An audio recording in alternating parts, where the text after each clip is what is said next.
Syrian അതിർത്തിക്ക് അടുത്തുള്ള ജർമസ് പർവ്വത നിരകളിൽ സ്ഥിതി ചെയ്യുന്ന ഗോബെക്ലി ടെപ്പെ ഒരു നിയോലിത്തിക് പുരാവസ്തു കേന്ദ്രമാണ്. കൃഷി കൊണ്ട് സ്ഥിരതാമസമാക്കിയ സമൂഹങ്ങൾ അല്ലെങ്കിൽ വികസിത നാഗരികതകൾ എന്നിവയുടെ ആവിർഭാവത്തിന് വളരെ മുമ്പ് തന്നെയുള്ള വേട്ടക്കാരായ സമൂഹങ്ങളുടെ നിർമ്മിതിയാണിത്. സ്ഥലത്തിൻ്റെ വാസ്തുവിദ്യ അതിശയിപ്പിക്കുന്നതാണ്. ചുണ്ണാമ്പ് കല്ലിൽ നിന്ന് കൊത്തിയെടുത്ത ചില കല്ലുകൾക്ക് 10 ടൺ വരെയാണ് ഭാരം. മറ്റു പുരാതന സ്മാരകങ്ങളിൽ നിന്ന് ഗോബെക്ലി ടെപ്പയെ വ്യത്യസ്തമാക്കുന്നത് അതിൻ്റെ നിർമ്മാണത്തിൻ്റെ വ്യാപ്തിയും ചുറ്റുമുള്ള പീഠഭൂമിയിൽ നിന്ന് നേരിട്ട് ഈ കല്ലുകൾ കൊത്തിയെടുക്കുന്നതിനും കൊണ്ടുപോകുന്നതിനും ആവശ്യമായ നൂതന വൈദഗ്ധ്യവുമാണ്. പ്രീ പോട്ടറി നവീന ശിലായുഗ കാലത്ത് BC 9500 മുതൽ കുറഞ്ഞത് BC 8000 വരെ ഇവിടെ ജനവാസമുണ്ടായിരുന്നു. ലോകത്തിലെ ഏറ്റവും പഴക്കം ചെന്ന മെഗാലിത്തുകളിൽ ഒന്നായ കൂറ്റൻ ശിലാസ്തംഭങ്ങൾ ഉൾക്കൊള്ളുന്ന വലിയ വൃത്താകൃതിയുള്ള ഘടനകളാണ് ഇവിടുത്തെ പ്രധാന ആകർഷണം. ഇത് പുരാവസ്തു ഗവേഷകർക്ക് ചരിത്രാതീതമായ കാലഘട്ടത്തിലെ പ്രത്യേകം ഐക്കണോഗ്രഫിയെക്കുറിച്ചുള്ള അപൂർവമായ അറിവുകൾ നൽകുന്നതാണ്. 15 മീറ്റർ ഉയരവും 8 ഹെക്ടർ വിസ്തൃതിയുമുള്ള ഈ പ്രദേശം പുരാതന ഗാർഹിക ഘടനകൾ, ചെറിയ കെട്ടിടങ്ങൾ, ക്വാറികൾ, നവീന ശിലായുഗത്തിലെ കല്ല് വെട്ടിയുണ്ടാക്കിയ കിണറുകൾ, പിൽക്കാല പ്രവർത്തനങ്ങളുടെ ചില അടയാളങ്ങൾ എന്നിവയൊക്കെ മണ്ണുകൊണ്ട് മൂടപ്പെട്ട നിലയിലാണ്. തെക്കു പടിഞ്ഞാറൻ ഏഷ്യൻ നിയോലിത്തിക് കാലഘട്ടത്തിൻ്റെ ഉദയത്തിലാണ് ഈ സ്ഥലം ആദ്യമായി ഉപയോഗിക്കപ്പെട്ടിരുന്നത്. ഈ കാലഘട്ടത്തിലാണ് ലോകത്തിലെ ഏറ്റവും പഴക്കമേറിയ സ്ഥിരമായ മനുഷ്യവാസ കേന്ദ്രങ്ങൾ രൂപപ്പെട്ടത്. ഗോബെക്ലി ടെപ്പയിൽ ഗാർഹിക ഘടനകൾ, വിപുലമായ ധാന്യ സംസ്കരണം, ജലവിതരണം, ദൈനംദിന ജീവിതവുമായി ബന്ധപ്പെട്ട ഉപകരണങ്ങൾ എന്നിവയുള്ള ഒരു വാസസ്ഥലം ഉണ്ടായിരുന്നതായിട്ടാണ് സമീപകാലത്തെ കണ്ടെത്തലുകൾ സൂചിപ്പിക്കുന്നത്. മുൻപ് നാടോടികൾ ഉപയോഗിക്കുന്ന ഒരു സങ്കേതമായിട്ടാണ് ഈ സ്ഥലം അറിയപ്പെട്ടിരുന്നത്. എന്നാൽ പുതിയ കണ്ടെത്തലിൽ കാര്യങ്ങൾ അങ്ങനെ അല്ലെന്നാണ് തെളിവുകൾ തരുന്ന സൂചന. ലോകത്തിലെ ആദ്യത്തെ ക്ഷേത്രങ്ങൾ എന്ന് പൊതുവെ വിശേഷിക്കപ്പെടുന്ന മെഗാലിത്തിക് ഘടനകൾക്ക് കൃത്യമായ ഒരു ഉദ്ദേശവും കണ്ടെത്തിയിട്ടില്ല. അവ മേൽക്കൂരയുള്ളതായിരിക്കാം. പതിവായി തകർന്നു വീഴുകയോ ചരിവുകൾ മൂലം വെള്ളത്തിൽ മുങ്ങുകയോ ചെയ്തിരിക്കണം. പിന്നീട് അറ്റകുറ്റപ്പണികൾ നടത്തുകയോ പുനർനിർമ്മിക്കുകയോ ചെയ്തതായിട്ടാണ് കാണുന്നത്. കരഹൻ ടെപ്പെ പോലുള്ള സമീപ പ്രദേശങ്ങളിലെ മറ്റ് സമകാലിക സ്ഥലങ്ങളുമായി വാസ്തുവിദ്യയിലും രൂപഘടനയിലും സമാനതകളേറെയാണ്. നമസ്കാരം. ലോകായനത്തിൻ്റെ പുതിയൊരു വീഡിയോയിലേക്ക് എല്ലാവർക്കും സ്വാഗതം.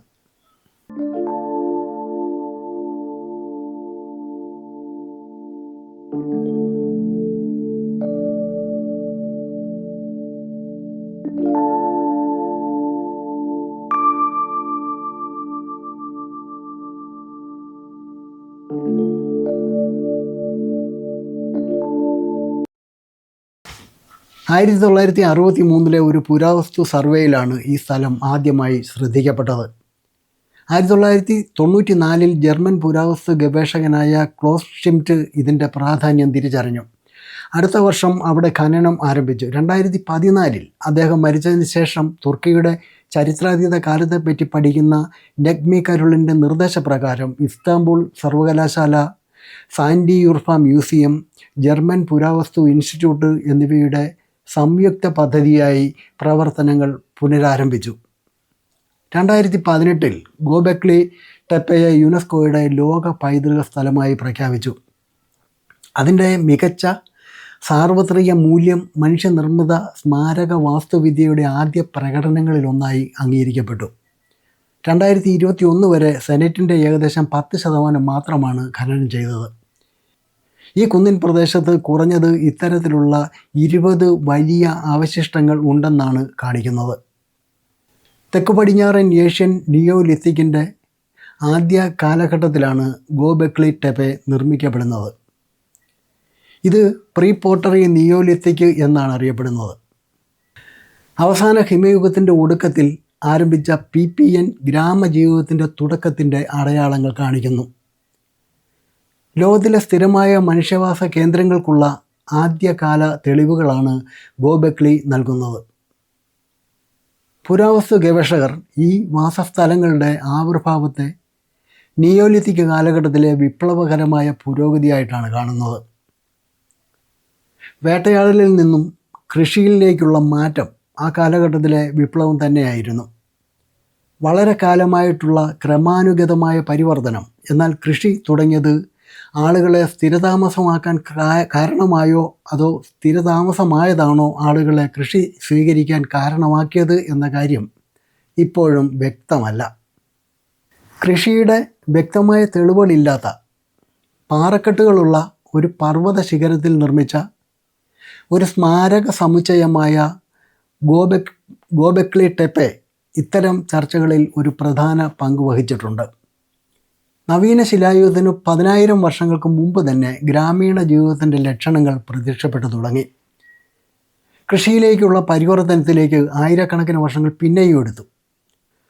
ഓരോ വ്യത്യസ്ത പ്രദേശങ്ങളിലും വ്യത്യസ്ത വേഗതകളിലാണ് ഇത്തരം പരിവർത്തനങ്ങൾ നടന്നത്. പുരാവസ്തു ഗവേഷകർ പ്രീ പോട്ടറി നിയോലിത്തിക് കാലഘട്ടത്തെ 2 ഉപകാലഘട്ടങ്ങളായി വിഭജിക്കുന്നു. പ്രീ പോട്ടറി നിയോലിത്തിക് എ എന്നും പ്രീ പോട്ടറി നിയോലിത്തിക് ബി എന്നും. ഗോബെക്ലി ടെപ്പയിലെ ആദ്യ ഘട്ടങ്ങൾ PPN എയിലേതാണെന്നും പിന്നീടുള്ള ഘട്ടങ്ങൾ PPN ബിയിലേതാണെന്നും കണക്കാക്കുന്നു. ഗോബെക്ലി ടെപ്പെ നിവാസികൾ വേട്ടയാടി ജീവിച്ചിരുന്നവരായിരുന്നുവെന്ന് കാണിക്കുന്നതാണ് കിട്ടിയിട്ടുള്ള എല്ലാ തെളിവുകളും. അവർ ആദ്യകാല വളർത്തുധാന്യങ്ങൾ ഉപയോഗിച്ച് ഭക്ഷണക്രമം രൂപീകരിക്കുകയും വർഷത്തിൽ ഒരു പ്രത്യേക കാലമെങ്കിലും ഗ്രാമങ്ങളിൽ താമസിക്കുകയും ചെയ്തിരുന്നു. ഇവിടെ നിന്ന് കണ്ടെത്തിയ പൊടിക്കുന്ന കല്ലുകൾ, മോർട്ടാറുകൾ, മറ്റുപകരണങ്ങൾ വിശകലനം ചെയ്തതിൽ നിന്ന് അങ്ങനെയാണ് തെളിയുന്നത്. അവ ഗണ്യമായ ധാന്യ സംസ്കരണത്തിന് ഉപയോഗിച്ചിരുന്നതാണ്. പുരാവസ്തുപരമായ തെളിവുകളിൽ നിന്ന് മധ്യവേനലിനും ശരത്കാലത്തിനും ഇടയിൽ വേട്ടയാടൽ വലിയ തോതിൽ നടന്നിരുന്നു എന്ന് കാണാം. PPN ഗ്രാമങ്ങളിൽ പ്രധാനമായും കല്ല് അല്ലെങ്കിൽ മണ്ണ് ഇഷ്ടിക വീടുകളുടെ കൂട്ടങ്ങളായിരുന്നു. അതുപോലെ തന്നെ ഗോബെക്ലി ടെപ്പെ, നെവാലി കോറി, കയോനു, വാദി ഫെയ്നാൻ, ജെർഫെൽ അഹ്മർ, ടെൽ അബ്ര, ടെപ്പെ ഏഷ്യാബ് എന്നിവിടങ്ങളിലെ വലിയ ഏകദേശം സമകാലിക വൃത്താകൃതിയിലുള്ള കെട്ടിടങ്ങളും ഇതിൽ ഉൾപ്പെടുന്നുണ്ട്. പുരാവസ്തു ഗവേഷകർ സാധാരണയായി ഈ ഘടനകളെയൊക്കെ സാമുദായിക പ്രവർത്തനങ്ങളുടെ ഭാഗമായിട്ടാണ് കാണുന്നത്. അവ നിർമ്മിക്കാൻ ആവശ്യമായ കൂട്ടായ ശ്രമത്തോടൊപ്പം PPN സമൂഹങ്ങളുടെ വലിപ്പം കൂടുന്നതിനനുസരിച്ച് സാമൂഹിക ഇടപെടലുകൾ നിലനിർത്താനും അത് സഹായിച്ചു. ഗോബെക്ലി ടെപ്പയിൽ കാണപ്പെടുന്ന T ആകൃതിയിലുള്ള സ്തംഭത്തിൻ്റെ പാരമ്പര്യം ഉർഫ മേഖലയ്ക്ക് മാത്രമുള്ളതാണ്. പക്ഷേ മിക്ക PPN സൈറ്റുകളിലും ഇത് കാണപ്പെടുന്നുണ്ട്. ഇതിൽ നൊവാലി കോറി, ഹംസാൻ ടെപ്പെ, കരഹാൻ ടെപ്പെ, ഹാർബറ്റ് സുവാൻ ടെപ്പെ, സെഫർ ടെപ്പെ, തസ്ലി ടെപ്പെ എന്നിവയും ഉൾപ്പെടുന്നു. സ്റ്റോൺഹെഞ്ചിനേക്കാൾ പഴക്കമുള്ള ലോകത്തിലെ ഏറ്റവും പഴക്കം ചെന്ന കെട്ടിടത്തിൽ ചരിത്രം തിരുത്തി എഴുതാൻ സാധ്യതയുള്ള രഹസ്യങ്ങൾ ഏറെയുണ്ട്. ലോകത്തിലെ ഏറ്റവും പഴക്കം ചെന്ന കെട്ടിടമായ ഗോബെക്ലി ടെപ്പെ 11,500 വർഷം പഴക്കമുള്ള ഒരു പുരാവസ്തു അത്ഭുതമാണ്. അത് ആദ്യകാല മനുഷ്യ നാഗരികതയെക്കുറിച്ചുള്ള ഇതുവരെയുള്ള നമ്മുടെ അറിവിനെ തിരുത്തി കുറിക്കുന്നു. വർഷങ്ങളുടെ ഗവേഷണങ്ങൾക്കിടയിലും അതിൻ്റെ കൃത്യമായ ഉദ്ദേശം ആദ്യകാല മനുഷ്യ സമൂഹങ്ങളെക്കുറിച്ചുള്ള പരമ്പരാഗത ധാരണയെ വെല്ലുവിളിക്കുന്ന ഒരു കടങ്കഥയായിട്ട് തന്നെ ഇപ്പോഴും തുടരുന്നു.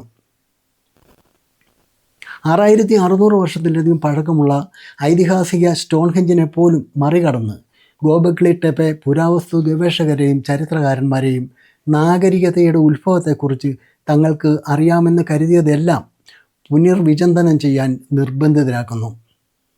ഗോബെക്ലി ടെപ്പയുടെ കണ്ടെത്തൽ പുരാവസ്തു ശാസ്ത്രപരമായ സമയക്രമങ്ങളെ സമൂലമായി മാറ്റിമറിച്ചു. മുമ്പ് മനുഷ്യർ കാർഷിക ജീവിത ശൈലിയിലേക്ക് മാറിയതിന് ശേഷം മാത്രമേ സ്ഥിരമായ മനുഷ്യവാസ കേന്ദ്രങ്ങളും സങ്കീർണമായ ഘടനകളും ഉടലെടുത്തുള്ളൂ എന്ന് വിശ്വസിച്ചിരുന്നു.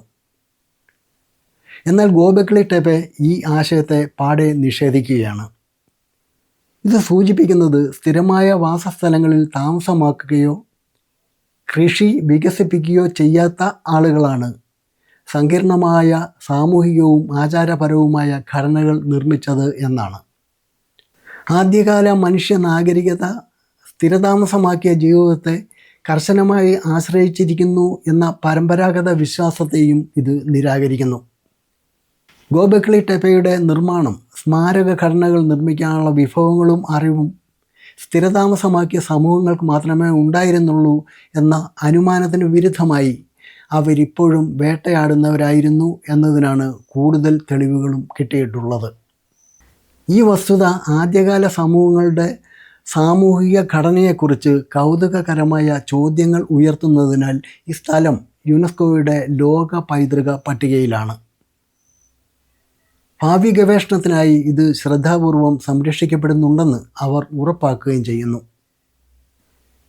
ഗോബെക്ലി ടെപ്പെ നിർമ്മിച്ചത് വേട്ടക്കാരാണെന്ന്, ഇത്രയധികം വന്യമൃഗങ്ങളുടെ അസ്ഥികൂടങ്ങളുടെ സാന്നിധ്യം അവർ ഇതുവരെ മൃഗങ്ങളെ വളർത്തിയിട്ടില്ല അല്ലെങ്കിൽ കൃഷി ആരംഭിച്ചിട്ടില്ലെന്ന് സൂചിപ്പിക്കുന്നതാണ്. ഈ സ്ഥലം ചിലരെ കുടിയേറ്റവും സാമൂഹിക സാംസ്കാരിക വികസനവും തമ്മിലുള്ള ഇതുവരെയുള്ള ബന്ധം പുനഃപരിശോധിക്കാൻ പ്രേരിപ്പിച്ചു. ക്ഷേത്രങ്ങളുടെ നിർമ്മാണത്തിനും സങ്കീർണമായ സാമൂഹിക വ്യവസ്ഥകളുടെ വികസനത്തിനും കുടിയേറ്റം ഒരു മുൻ വ്യവസ്ഥയാണെന്ന് വളരെ കാലമായി അനുമാനിക്കപ്പെട്ടിരുന്നു. എന്നാൽ ഗോബെക്ലി ടെപ്പെ നിർമ്മിക്കുന്നതിനാവശ്യമായ ജോലികൾക്കുള്ള ധാരാളം നിർമ്മാതാക്കൾക്ക് ഒരിടത്ത് താമസവും ഭക്ഷണവും ആവശ്യമായി വന്നിരിക്കാമെന്നുള്ളത്, അതായത് ഏകോപിത ശ്രമം അത് പിന്തുടരുകയല്ല മറിച്ച് കുടിയേറ്റം അനിവാര്യമായി വന്നിരിക്കാമെന്ന് കാണിക്കുന്നത് മുൻ അനുമാനത്തെ നിരാകരിക്കുന്നതാണ്. മെഹർഗഡ് പോലെ, സ്റ്റോൺഹെഞ്ച് പോലെ, ഇപ്പോൾ ഗോബെക്ലി പോലെ ചരിത്രാതീത കാല മനുഷ്യ സംസ്കാരത്തിൻ്റെയും അവരുടെ നാഗരിക പുരോഗതിയുടെയും മറ്റൊരു തെളിവ് പുതഞ്ഞുപോയ മണ്ണിടങ്ങളിൽ നിന്ന് നാളുകളിൽ ഇനിയും ഉയർന്നു വന്നേക്കാം. ഇതുവരെയുള്ള നിഗമനങ്ങൾ ലഭ്യമാകുന്ന പുതിയ തെളിവുകളുടെ അടിസ്ഥാനത്തിൽ വീണ്ടും തിരുത്തപ്പെടേണ്ടിയും വന്നേക്കാം.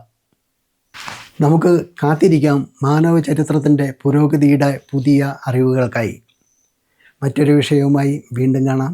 നന്ദി.